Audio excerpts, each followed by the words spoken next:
Andrew Gennett was born on December 12, 1874. He and his brother Nat Gennett were partners of the Gennett Lumber Company. This company worked out of eastern Tennessee, western North Carolina, South Carolina, and Georgia. Today, the company is run by Andrew's grandson, Philip Gennett, and his son, Philip Gennett Jr. Being a lumberman was a difficult job.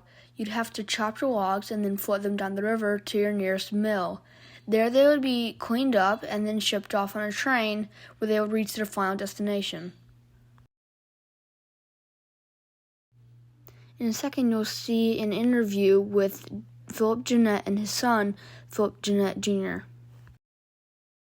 I'm here with Mr. Gennett and Mr. Gennett Jr.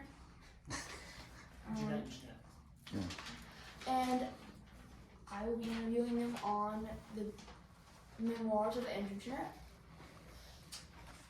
So can you tell me a little bit about the process of harvesting lumber? It's a long process. It's you talking about modern days or the sound wormy days? I guess we'll just go back then. Back to the old days, and they cut the timber and they took it to floated it down rivers in the spring and to the mills. Later on, they transported it to the mills with the railroads. That was back in the early 1900s up to the mid 40s. And they had steam powered sawmills and not automated at all. It was all hand stacked and handled by hand. So it took a lot of manpower, lots of labor. Do you know why the company kept moving?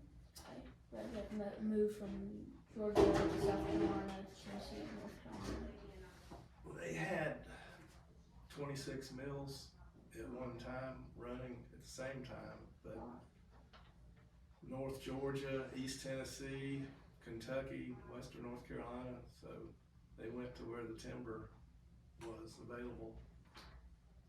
Okay. And I don't know if you know this is just a question that occurred to me when I was reading the book. Well, how many times was he in court? It seems like he was in court a lot.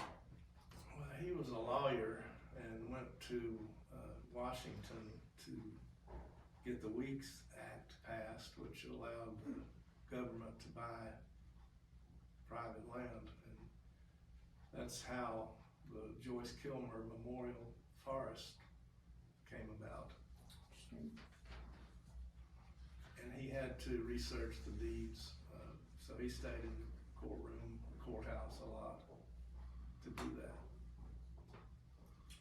And I was wondering, do you still do any, because in the book I mentioned that a lot of lumber was provided for the Singer Sewing Company. Do you still provide lumber for that company?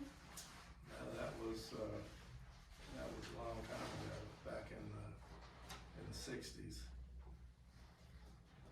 Well, that's all the time we have for today. Thank you.